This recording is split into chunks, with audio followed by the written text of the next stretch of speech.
Hi, everybody. Today is Sunday, February 15th, 2026, and our dear friend, our brother Ray McGovern is here with us. Welcome back, Ray. Thanks, Nima. Good to be back and good to see you back Yeah, in one piece. yeah, exactly. Please hit like button, helping us reaching more people. I want to start, Ray, with our dear friend who passed away when I was in Iran, Graham Fuller. We did our last show together with Graham before leaving Brazil and going to Iran.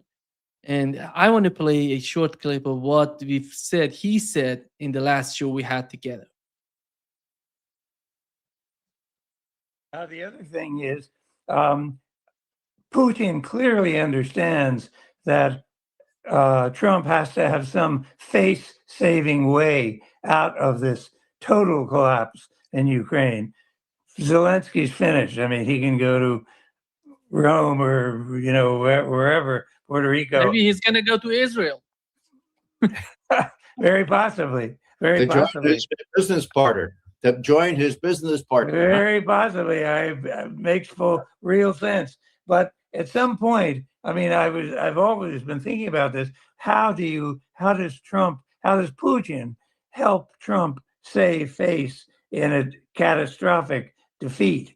And perhaps the distraction of Venezuela or the money that might come from Venezuela, or maybe the Europeans can have I don't know, but some of that Venezuelan money might just figure in a kind of softening, blunting of the ugliness and the totality of the defeat in Ukraine.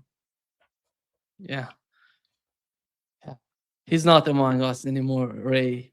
And we're still talking about the conflict in Ukraine. Where are we in Ukraine? And I think better start with Graham. And what is your understanding of his analysis? Sorry, I'm just waking up. That's coffee, not booze. Graham was a terrific fellow. He headed the National Intelligence Council, or actually, he was deputy under Casey and other people, and that is the equivalent role to Tulsi Gabbard today. They didn't have a national intelligence director then, but they did have the National Intelligence Council, which was community wide with all 15 agencies at the time, intelligence agencies. So his perspective on Ukraine was just as good as anybody's because he'd been around. Okay. Now, with respect to what's happening today, uh, the interest that I bring to this is my experience in Russian and Soviet affairs, which go back too many decades. I'm not going to tell you how many, okay? Uh, so, what's the biggest thing that happened, in my view, to Russian US relations? It's very clear. On the 5th of February, the only extant arms control treaty called New START, negotiated by Obama and Medvedev during that time when he was the president, when Putin couldn't succeed himself right away, so hit Medvedev going in. Putin was still pulling the strings. Uh, that was negotiated then on September 22nd last year, so many months ago. Putin said at a very formal occasion, National Security Council in the Kremlin, he said, "Look, start New START is expiring. There's no way we can fix that. It's already been prolonged one time 5 years. It's dead. But I'd really like to keep the quantitative limits on offensive nuclear missiles and bombs for another year, and we'll do that. It just makes good sense if the U.S. responds in a similar manner." September 22nd.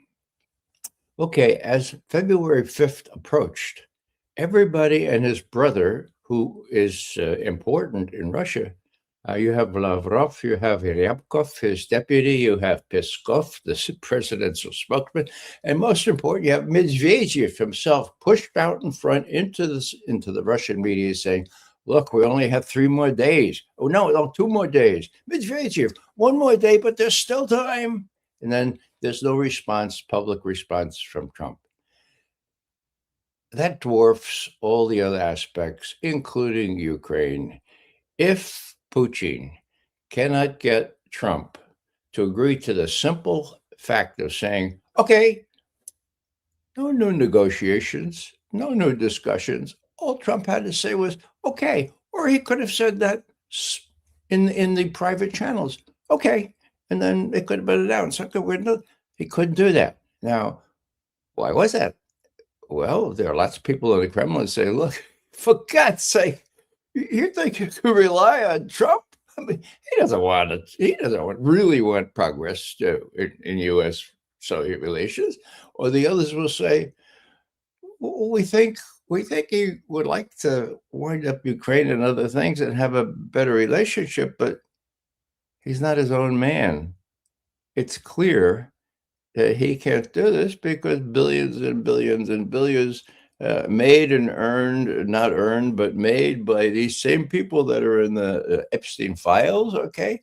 Those are the people running things in the United States. So please, Vladimir Vladimirovich, get it out of your head that Trump can make decisions.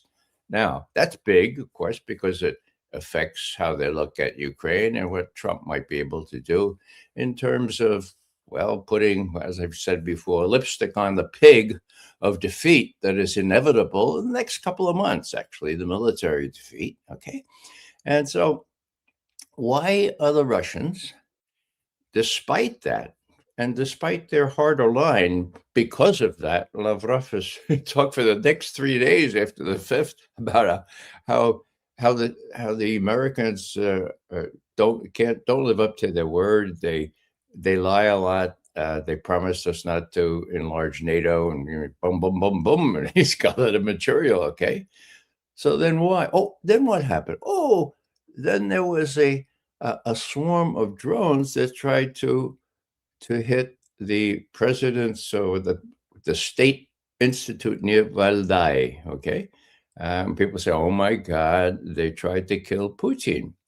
I still don't know where Putin was at the time, but that's bad enough. They try to aim it, and then some people, "Oh no, it wasn't aimed at." It was aimed at the CIA said, "No, it wasn't aimed." We know about this is from the CIA's organ, which happens to be the New York Times or the Washington Post. Okay, oh no, we were aiming at something in the area. Well, what Putin did was tell his military, "Look, scoop up one of those drones that's still intact, get the control mechanism, and tell me where the target was."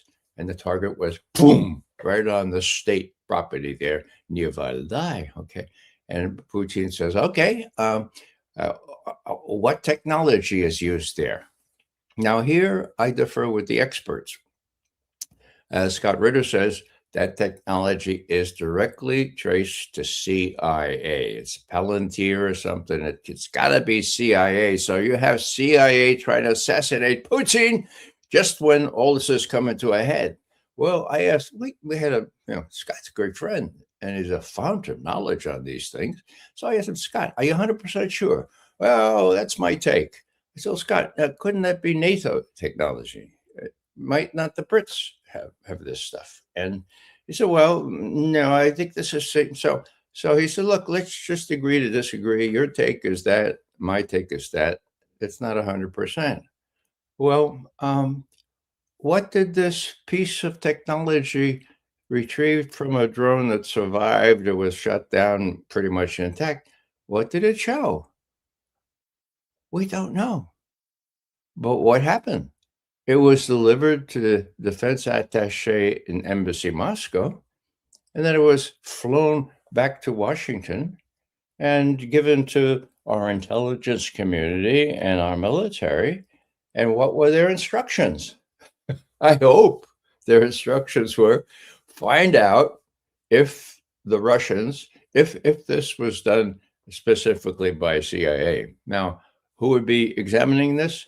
Oh, it probably would be CIA. So what I'm saying here is Putin gave this technology to Trump.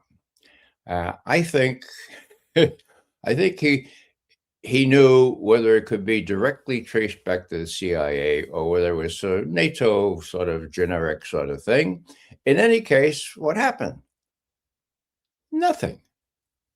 All my colleagues would say, "Oh, the Russians are furious. They're furious. They're furious." Well, yeah, the Russians do get furious, especially the military folks, but nothing happened.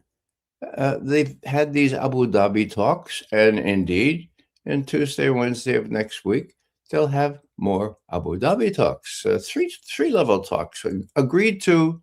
Where's my thing? Agreed to in Alaska. That was part of the deal.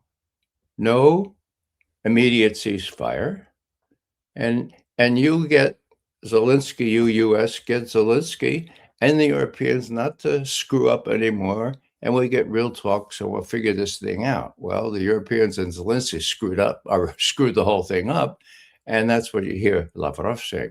In any case, the thing goes on. Now, I'm accused of being a little naive or too optimistic. I concede I am a half, I am a glass half full person, but the negotiations go on. So the riposte is always, well, yeah, but you're not going to achieve anything. I mean, it's just these two real estate agents, Witkoff and Jared Kushner, are more than, I mean, they are real estate people, but that's what they're talking about now, real estate in Donbass and so forth. So I come back and I say, well, look, there's an explanation for all this, and to hear you talk, my colleagues, and I have great respect for them. I do, honest, cross my heart, hope to die. I say, look, winning on the battlefield is going to happen. John Mearsheimer says this is the key. Winning on the battlefield, that's what's going to determine everything. For once, I disagree with John Mearsheimer, and he and I have talked about this. It's only phase one, for God's sake. The Russians started this war because they needed a new architecture for security in Central Europe, which will protect them from people like the Ukrainians, who are still ruled in large measure by a bunch of fascists or Nazis, okay, from doing this again. So what I've done the last couple of days is seek out confirmation that I could be right about this, And Medvedev is pretty much, well, you have to read him carefully because he's way out there sometimes. But on this one, he's right, I submit. And I'll just read you a sentence he did in one of these major things. Actually, it was complaining about the non-renewal of New START. He said, Russia will soon win a military victory in Ukraine. Quote, but it is equally important to think about what will happen next. After all, the goal of victory is to prevent new conflicts. This is absolutely obvious. So, end quote. So, in my view, no outcome that does not respect and guarantee Russian core interests, just as that draft treaty given to NATO and the US in December of 2021, just as that did, anything short of that is not going to prevent new conflicts, to quote Medvedev. And so that's the deal. Corollary, this can't be done without the US playing a major role. Okay. Does Putin want the US in Europe? He does. First time in my career of 60 years, we have the Russians wanting the US in Europe. Why? Because NATO is dead. There is no more NATO. You think if Estonia starts a dust up against Kaliningrad, that Article 5 of the NATO treaty will be respected? Before it was clear that it wouldn't be, but now it's crystal clear. Why did Rubio not even meet with the Europeans when he was appointed to and canceled his meeting 2 days ago in Munich? Why did Rubio have have better things to do than go to the last NATO ministerial, for God's sake, where secretaries of state have gone for since 1949. And how do you explain it? Well, he didn't explain it. He left it to his underlings to say, look, Mr. Rubio, he goes to a lot of meetings, and you can't expect him to go to all the meetings. He got to rubbing salt in the wounds. This time they said, oh, he had a conflict. 1 hour before that meeting with the Europeans, he canceled because he had a conflict. Oh, ipso facto, something was a lot more important than honoring his promise to be with the Europeans. NATO is dead, okay? That means something. Now, is the U.S. going to hang into Europe? Well, the Russians sure as hell hope so, because they don't want the Germans to get the bomb, for God's sake. And you have the French and Germans talking about getting the bomb. And he also knows that unless the U.S. plays some sort of guarantor role, not to protect Ukraine, for God's sake, or what's left of it, but to protect Russia from what happened in 2022 from happening again, okay? So now that may seem to McGovern to be cogent reasoning, but I would simply suggest that that's why I think that these trilateral talks now, which was also a promise at Alaska, are now happening. The Ukrainians had to eat a lot of crow, and they're there. Zelensky is lying through his teeth saying, oh, I have 100% security guarantee from the United States. And Trump doesn't say anything about that. And Putin says, what? I'd like to see that. So there's a lot of propaganda. There's a lot of misinformation out there, and nothing's going to happen very soon. But Russians see Trump as the worst kind of person in terms of having somebody so mercurial, so delusionary, narcissistic, with his fingers on the nuclear codes, that they're going to pamper him along. And for the longer term, well, he's got 3 more years, right? Almost. They're going to have to deal with him. Maybe this mercurial guy will relent and say, okay, yeah, we don't need the Europeans in this. We'll stay in Europe, and we'll all pretend that NATO still exists, but we'll also give you Russians security guarantees by working out a deal by and by. It's not going to happen this month or maybe even this year, but they keep engaged. And that's the big new thing. Of course, Biden had no engagement at all. Blinken, every time he saw Lavrov, he ran away, for God's sake. I mean, it was disaster. That's a big plus right now. They're talking to each other confidentially. And I've finished with this. The Russians complained earlier about what they call megaphone diplomacy, okay? So Putin talks to Trump. Next thing you know, Trump's talking all about what he tell Putin and all this stuff. So finally, that's over. That's gone, okay? And the Russians are complimenting the U.S. and others. So look, we're doing these negotiations under the subliminally, and we're adhering to our promises for confidentiality, and that's the only way things can actually work. And of course, the media is up in arms and dispensing all kinds of theories and conspiracy stuff about how bad the Russians are. So the media is still the fly in the ointment. But even they, I think, are going to have to come around to recognize that the Russians are not losing. The Ukrainians are not winning. And that's going to be very, very clear within a couple of months as this war of attrition moves toward the Dnieper River. Last thing I'll say is, look, the Russians don't want to go any farther than the Dnieper River. Why do I say that? Because the people on the other side of the Dnieper River hate the Russians' guts. They're from a different tradition. They're the West Ukrainians. And so there has to be some sort of cordon sanitaire or some sort of what they call buffer zone, because Putin doesn't want to take over all Ukraine. And I will say one more thing. Mm. People say, oh, you think Putin will stop there at Ukraine? Biden, yeah, Biden, his last State of the Union address. Quote, does anyone in this room think that Vladimir Putin will stop at Ukraine? He'll go on to Poland. He'll go on to the Baltic states. We got to stop him now. Well, Nima, as I've said on your show before, Putin did stop. He stopped 6 weeks after the war began. He had a deal worked out with the Ukrainians, and the US and UK put the kibosh on it.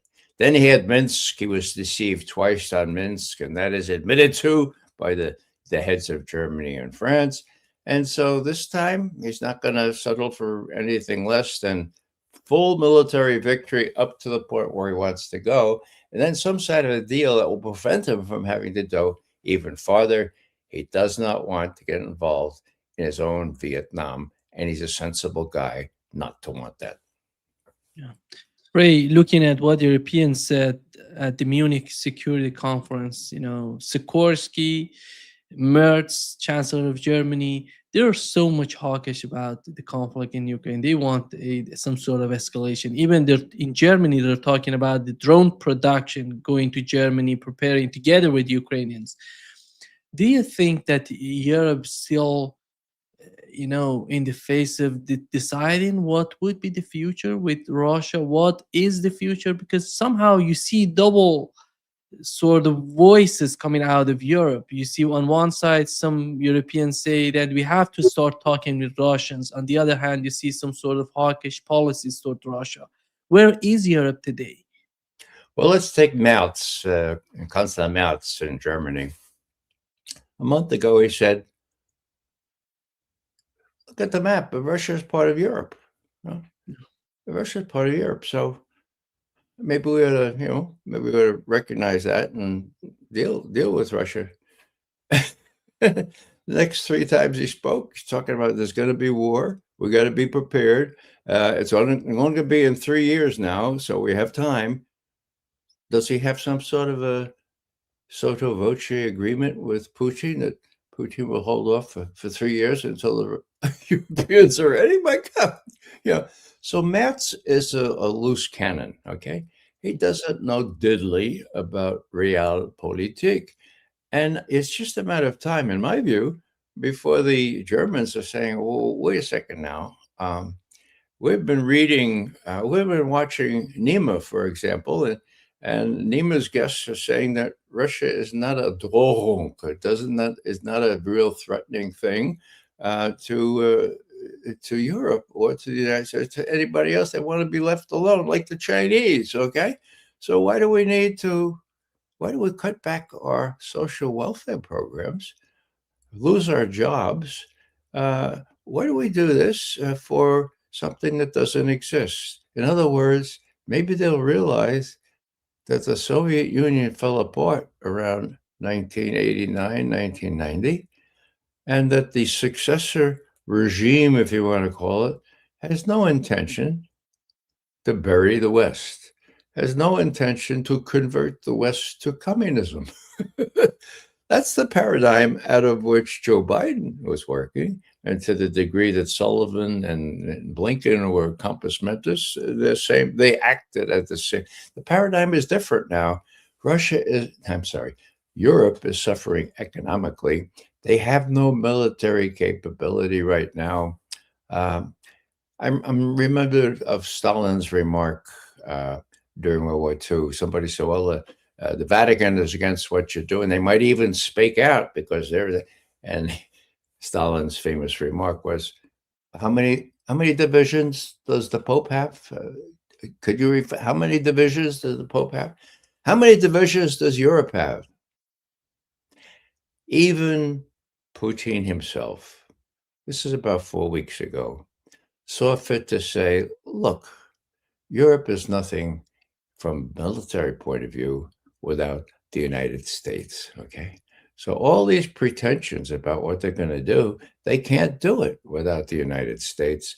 Sotto voce, they ain't got the United States anymore. That's the new reality. The United States Secretary of State doesn't even go to NATO meetings anymore.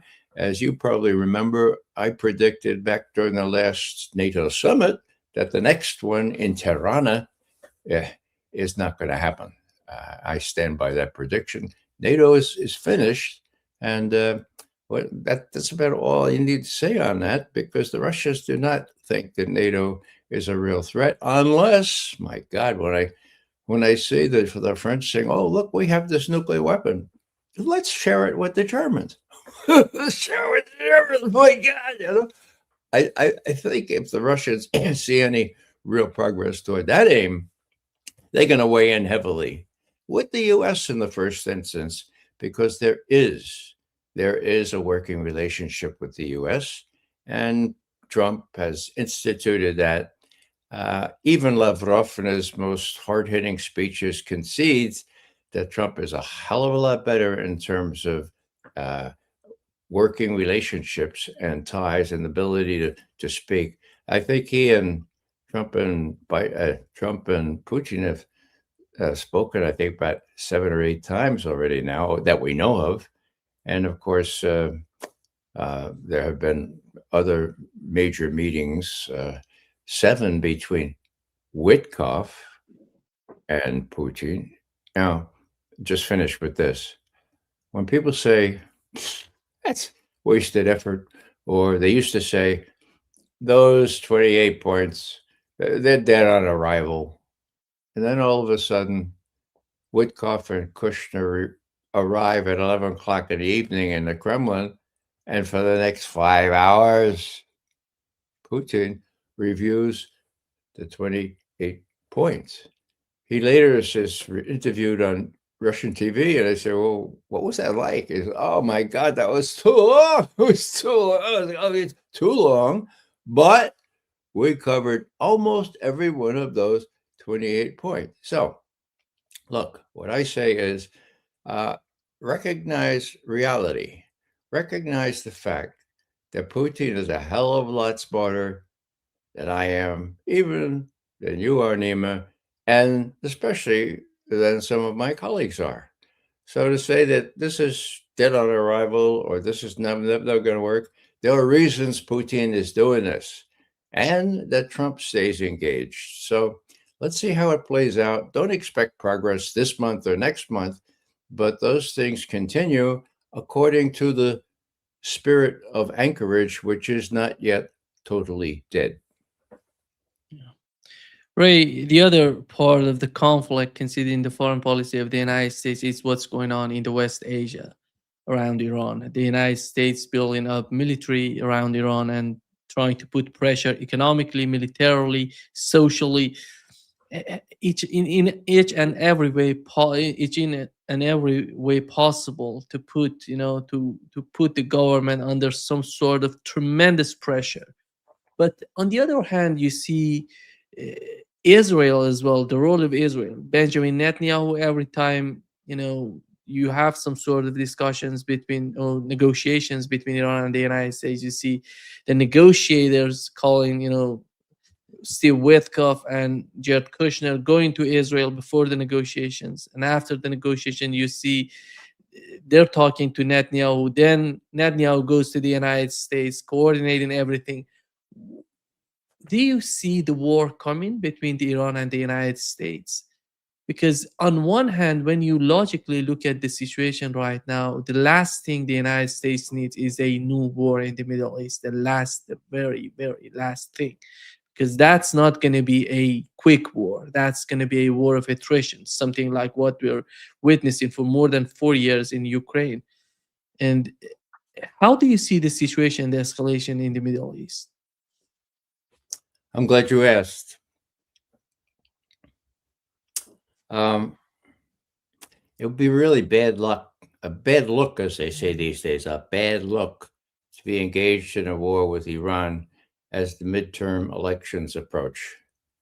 Now, I think that Trump and his ICE people and others are doing preparations to make sure that the midterms either don't happen or that they come out more favorably than would ordinarily be the case. So that's one thing. The other thing is, Americans are sick of war. another war in the Middle East. And as you rightly point out, there's no prospect of a kind of a repeat of the 12-day war in June. Okay. The Iranians have made that clear. Now, how did this all get underway? I'll approach this from a intelligence analyst point of view. Okay. I was also in Army intelligence for 2 years. Uh, Military intelligence is not an oxymoron. Military intelligence works and is really valuable because without it, you can't make political judgments. But relying just on military intelligence can lead you astray by not letting you give proper weight to political consideration. Let me just give you an example. When I was working at the CIA in the analysis division, okay, we're not overthrowing governments or torturing people or anything like that, okay? We're analysis. And for most of my career, I could tell it like it was. I was a Soviet analyst, later the Soviet branch chief, foreign policy branch chief. And so we could tell our leaders what we thought.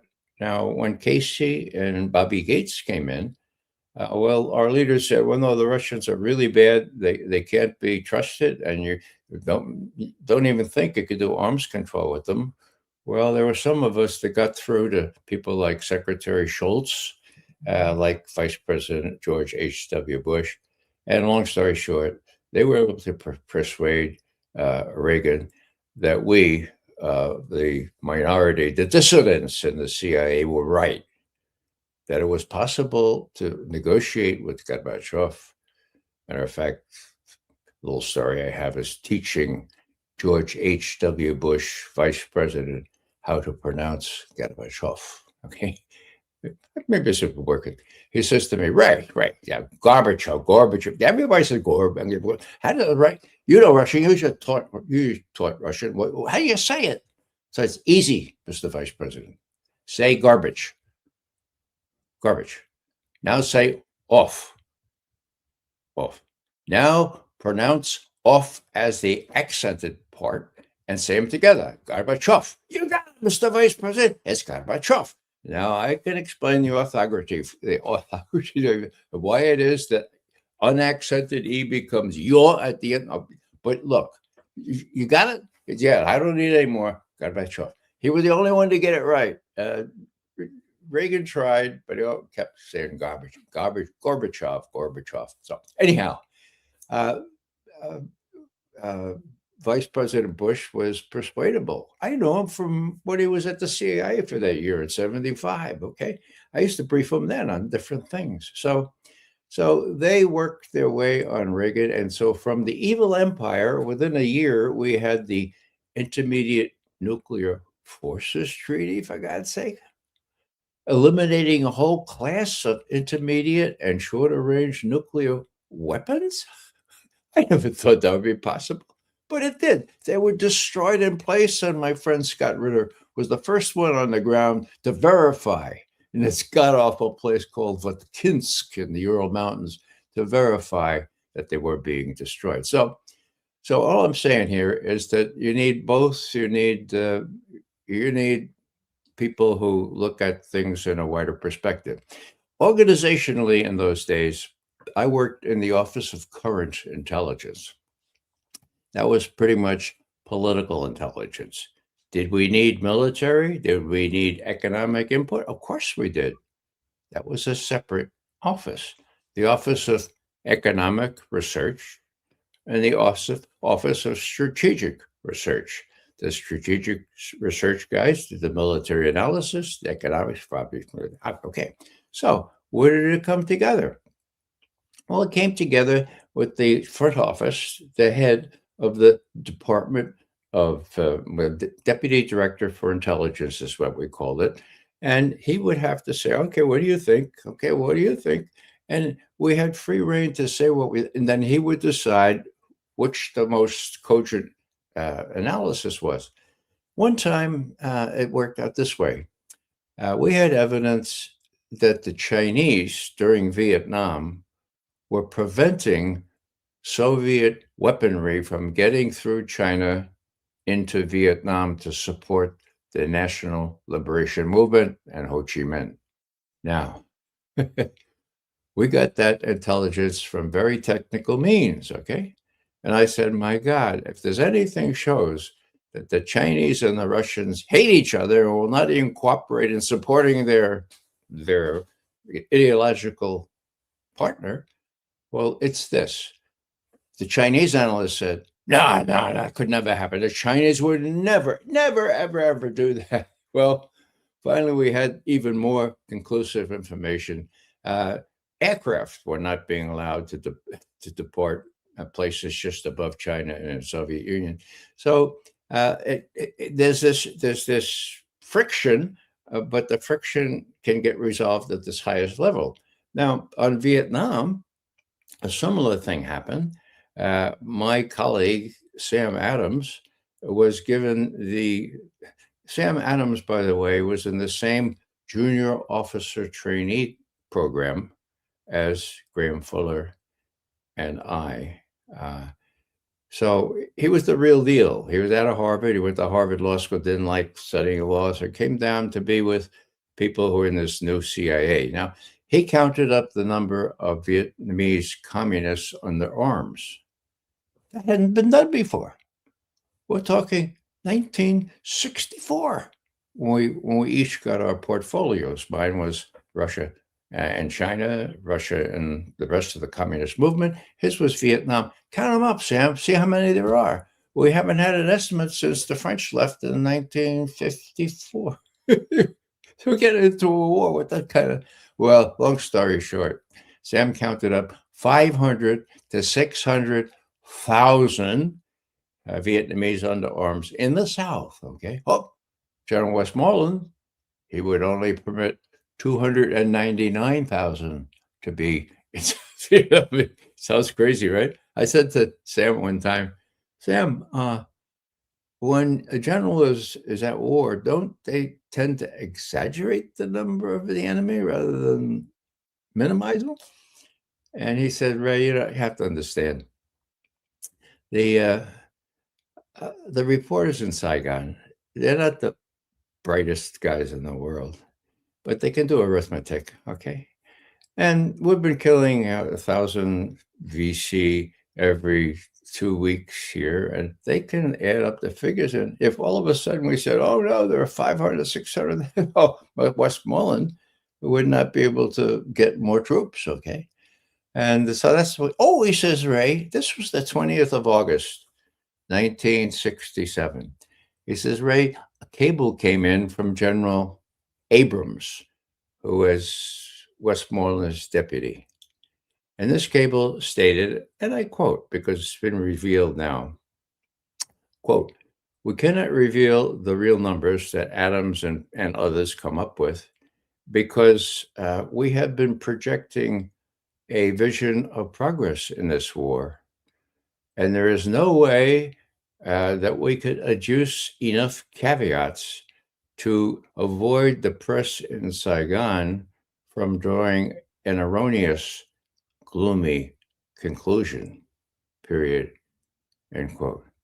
I said, Sam, General, are you able to put that on paper? He said, I read it this morning. You have to go up to the director's office. It's no dissemination, but yeah. Okay. So there it was. Long story short, Sam did an estimate. He persuaded all the intelligence agencies in Washington that he was right, except the Army, of course, because of Westmoreland. We did the estimate. We had the what was the United States Intelligence Board convened, about 14, 15 agencies at the time. Director Helms sharing it. And after it was all over, he said, we'll put this off. We're not going to go with this estimate. He called us in and he said to Sam, good work, but you don't understand. My job, my primary job is to protect the Central Intelligence Agency. And there's no way I can protect the CIA if I get involved in a pissing match with the U.S. Army at war. So forget about it. We're not going to do the right numbers. What came 3 months later? The Tet Offensive countrywide with guess how many VC troops? Oh, it's between 500 and 600,000 people. Johnson decided he wouldn't run again. So what I'm saying here is that you get an honest analyst and you can present all kinds of things with economic and strategic input. And we did that preparing for the original SALT negotiations in 72, which indeed resulted in the anti-ballistic missile treaty. So it can work, but it can also be deflected by unscrupulous people who think their job is to protect the agency. The agency probably had 1,000 agents, 1,000 case offers in Vietnam, all telling Westmoreland, yeah, oh, we're doing great, we're doing great. See, in other words, honesty should prevail, and not only honesty, but an ability to blend together at appropriate high level the economic, strategic, and political aspects here. Now, the reason I go through all this is because we have incredible military analysts, and you talked to two of them just yesterday. Larry, okay, Larry Wilkerson and Larry Johnson.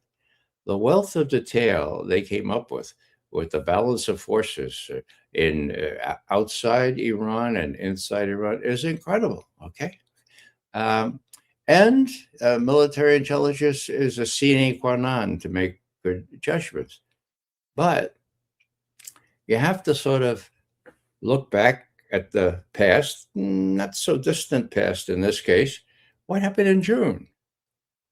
Well, in June, the Iranians were deceived. They thought the U.S. was going to talk to them. Instead, Netanyahu and then later the U.S. tried to obliterate their nuclear sites, right? Well, that was just June. You say June, half a year ago? How'd that come out? Well, as soon as the Iranians got back on their feet, they started shooting missiles into Israel, missiles against which the Iron Dome or the Golden Dome or the Platinum, I don't know what kind of dome we have now, could not prevent, okay?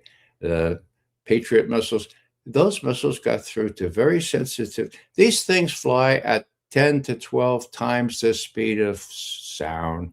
There's no defense against them. Even, well, everyone recognizes that. So what did Netanyahu do? Call up Trump. He says, hey, call the timeout. Timeout. It's got to be a timeout. You know? And Trump said, okay, let's have a timeout. And the timeout came. Now, Larry Johnson yesterday said, there shouldn't have been a timeout. Trump should have let Israel be obliterated by all those missiles that Iran still had and didn't deploy. Okay. So that's the recent past. So as I'm looking at all this stuff, I'm saying, well, wait a second now. Does Israel want to be obliterated, to use Trump's terms? Is there a defense now that would prevent Israel from being obliterated? Oh, do U.S. bases in the area want to be obliterated? What are the Gulf states saying? Oh, they don't want the president to do this. So, you know, I've always been sort of an outlier here, like 1 out of 10, as far as I can tell, saying, look, there are reasons why this would be really stupid. And even Netanyahu might realize this. And this came into play about 3 weeks ago when it was Netanyahu, among others, said, oh, we're not ready yet. Let's not do it just yet, you know? Now, what happens? Trump begins to negotiate with Iran in Oman. Oh, my God. Not only that, but Trump's asked to comment on it. He said, oh, they were very good talks we had in Oman with the Iranians. This is about 10 days ago, okay? Netanyahu calls up the White House and says, I got to come now. I can't wait another week. I got to come now. And so on Tuesday, I think it was, Netanyahu, Monday, whatever, it's about 4 days ago, he meets in the White House with Trump. Now, everybody knows, because Netanyahu has made it clear, what he wants is 3 things, okay? No nuclear weapon, zero enrichment of uranium, and stop supporting liberation movements or terrorists in the area. Those are our terms. You don't meet them, boom, we're going to obliterate Iran this time, okay, without suffering any retaliation. Whoa. So what happens? He comes to the White House, and what's the outcome? The outcome is only said by Trump. And what he says, we insist, Trump's word, we insist that the negotiations proceed in Oman with the Iranians. We made no other commitments to the Israelis, period, end quote. What does the final communique say? Oh, there was none. How about the traditional press conference with Netanyahu? Oh, there was none. I mean, you don't have to be a crackerjack analyst to figure out this didn't go well. Didn't go down well for Netanyahu. Now, Larry Wilkerson, for whom I have great admiration, says that last time around, uh, the Israelis did threaten to use a nuclear weapon. I take that as pretty much fact if Larry knows it and believes that. Uh, that is not what anyone wants, particularly Trump going into the midterms. So, what's Trump going to do? Well, he'll do what he always does. He'll set up a situation where he can talk to the Iranians and say, "Well, all right, I sent not one, I sent two aircraft carriers, and the Iranians have agreed finally not to develop a nuclear weapon." Enrichment, well, they've said they're willing to put some of the enriched uranium somewhere else, like in Russia or in Turkey or right like that. So we have a deal here. And it was because my threats, all those, it was an armada, not like the Spanish armada, mind you. This was a U.S. armada, right? And that's what did it. That's entirely possible. I would bet that that's the way this is going to end up. Why? Because the Iranians have made, as you know quite well, just coming back from Tehran, the Iranians have made it quite clear that they're not going to do this magic business about, we call time out when we're instead of obliterating Israel. And the U.S. might think they could do a lightning strike in and out like Trump likes to do, but that ain't going to be possible. I take al-Arachi and all the others, the military people saying, look, not going to happen this time. If you attack us, no matter how pinpoint your attacks are, forget about your military bases in the area and forget about Israel, because we have demonstrated the potential that we have to send missiles that won't quit and won't be intercepted into Israel. And that's precisely what we're going to do. Okay. So what's Trump going to do? I think he's going to go to Oman, try to talk to the Iranians. And al-Arachi, he's the foreign minister, right, in Iran? Yeah. He was on, I think you played a clip yesterday. Yeah, he's gonna go today. We've learned that he's gonna go to Geneva. The next round of talk gonna be on Tuesday in Geneva. But again, the people from Oman gonna be the mediators between the two Yeah. parties. Well, Oman is gonna go there. They're gonna be in Geneva, Okay. coordinating the negotiations. That's good news, Nima. I hope you agree. Al-Arachi is no slouch. I mean, the Iranian foreign ministers have been golden. Witness the JCPOA, the Joint Pact for Limiting Iranian Nuclear Potential. So it seems to me that Trump is going to play this card out, despite Netanyahu's blandishments. I think Netanyahu is in, I don't know. People say he's in delicate straits domestically. I can't gauge that because other polls show that the Israelis are 100, not 100, but 70% behind what he's doing. So I think you can't trust Netanyahu. But if Netanyahu does threaten again, like Larry Wilkerson mentioned yesterday, threaten to use a nuclear weapon in extremis, well, I think the U.S. will take that in the vein they should, namely, let's not put them in extremis. And you put them in extremis by attacking Iran. So Al-Arachi was eloquent in saying, look, I fought in the war. I'm a veteran. I think he was wounded several times. Now I'm a diplomat. I favor the diplomatic approach. And we're going now to Geneva. That's wonderful news in my view. And here again, I would just deduce the difference between military intelligence and overall political economic intelligence, okay? Economic, the Iranians closed the Strait of Hormuz? My God, you talk about economic catastrophe worldwide. That's what you'd have. Have they threatened to do that? Yes, they have. Is it a credible threat? Piece of cake. They can do it easily. Okay. So that's one aspect here. Then the political thing works in.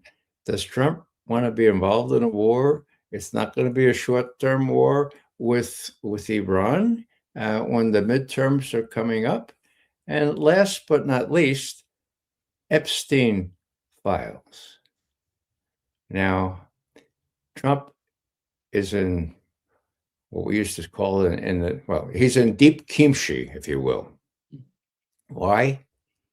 Just yesterday, a very brave lawyer, member of the House Judiciary Committee, a congresswoman from Seattle, okay, she read out the 47 names that the director of the FBI deleted, okay? And the 47th was Donald J. Trump, who made more visits to the Epstein Island than anyone else except Epstein himself. And all these people were the accusers. How many witnesses were against it? Those were all 37 of them. So what Patel had to realize is they're onto him. People working in the FBI and the Department of Justice still have a conscience. Enough of them to give the goods to, and it's perfectly legal under the law, to give to the Oversight Committee in the House and in the Senate. So Trump is under great duress with this Epstein thing. And if, as I thought 3 months ago and said, that the Epstein blackmail potential that the Israelis have accounts for Trump's inability to stop genocide, for God's sake, and forced starvation. Well, right now, the Israelis probably have even more on Trump, but I don't know if the leverage is as powerful as before because we all have more on Trump, and it's in documents and it shows terrible things about young girls. Okay. We have 3 daughters, we have 6 granddaughters. The thought of any of these people being subjected to that kind of thing is just so horrendous. Okay. So Trump has that to deal with. Okay. The last thing any sensible person in Washington would want is another war where people might get the idea that Iran really wasn't a threat to the United States. That Iran is a threat, only a perceived threat to Israel. And so we're getting involved in a war, another war on behalf of Israel, like Iraq, like other wars. Well, that's not a good look either when you come down to it before the midterms. So I'm more than a glass half full now, and maybe even 3/4 full that we have these negotiations in Geneva. Yeah, they're mediated by the Omanis, I guess, huh? Okay. But that's okay. At least they're talking, all right? And is there a potential for the US to do the same kind of trick that they did last time? Yes, there is. Uh, are there people in our military that would like to do this kind of thing, or are neocons? Yeah, there are. Is Trump completely in control? No, he's not.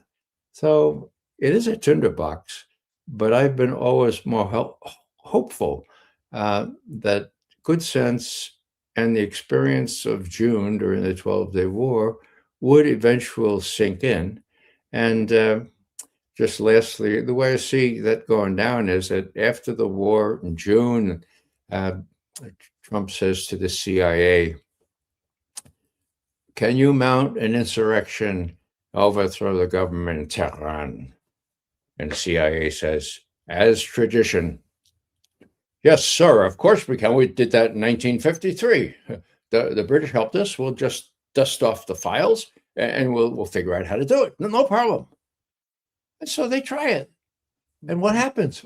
All of a sudden, they can't communicate with their agents. All of a sudden, Starlink is down with the help of the Russians, probably.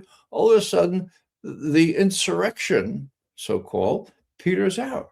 And even Netanyahu says, well, let's not do it right now. Let's do it. Let's wait. Okay. So here's Trump. He goes to the military and he says, okay, you were also lukewarm about this. What do you think? And the military says to Trump, so the CIA told you what? Oh, the CIA told me we could do this real quick attack and there'd be insurrection. Huh? The CIA told you that? Forget about it. That's not what's going to happen. And as Larry Johnson and Larry Wilkerson pointed out yesterday, there are all kinds of ways that the military facts on the ground and the ranges. I mean, can the Air Force no longer do subtraction or addition? I mean, they know what a range of an F-35 is. They know it can't. I'm reminded of Iraq. Okay, same kind of foolishness. Okay, we're going to find weapons of mass destruction. Secretary Rumsfeld, when are you going to do that? Well, give us a break. Iraq is the size of Texas, so it's going to take a while, right? Okay. Well, guess what, folks? Iran is the size of Europe. Okay. All these things are well dispersed. Iran has a deterrent. Okay. Maybe that's what I really try to say. It has a deterrent. And there's nothing that our military can do without inflicting terrible losses, incurring terrible losses on themselves, and not prevailing against Iran.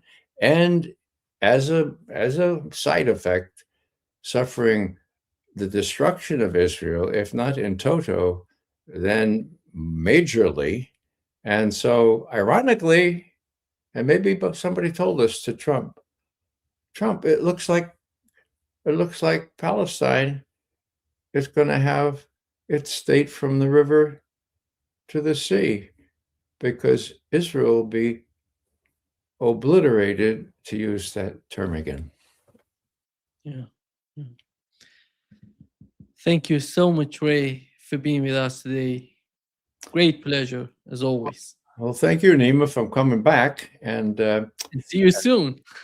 Our regular talks are back. Yeah. Okay. I'm glad you had me on without Graham Fuller. I mean, he was the real brains behind our little duo performance, but we grieve his loss, but I'll do the best I can. Yeah. You're great, Ray. You're great. And we lost Graham Fuller, who was a very, very, very dear friend and decent human being. Yeah. Thank you, Ray. You're most welcome.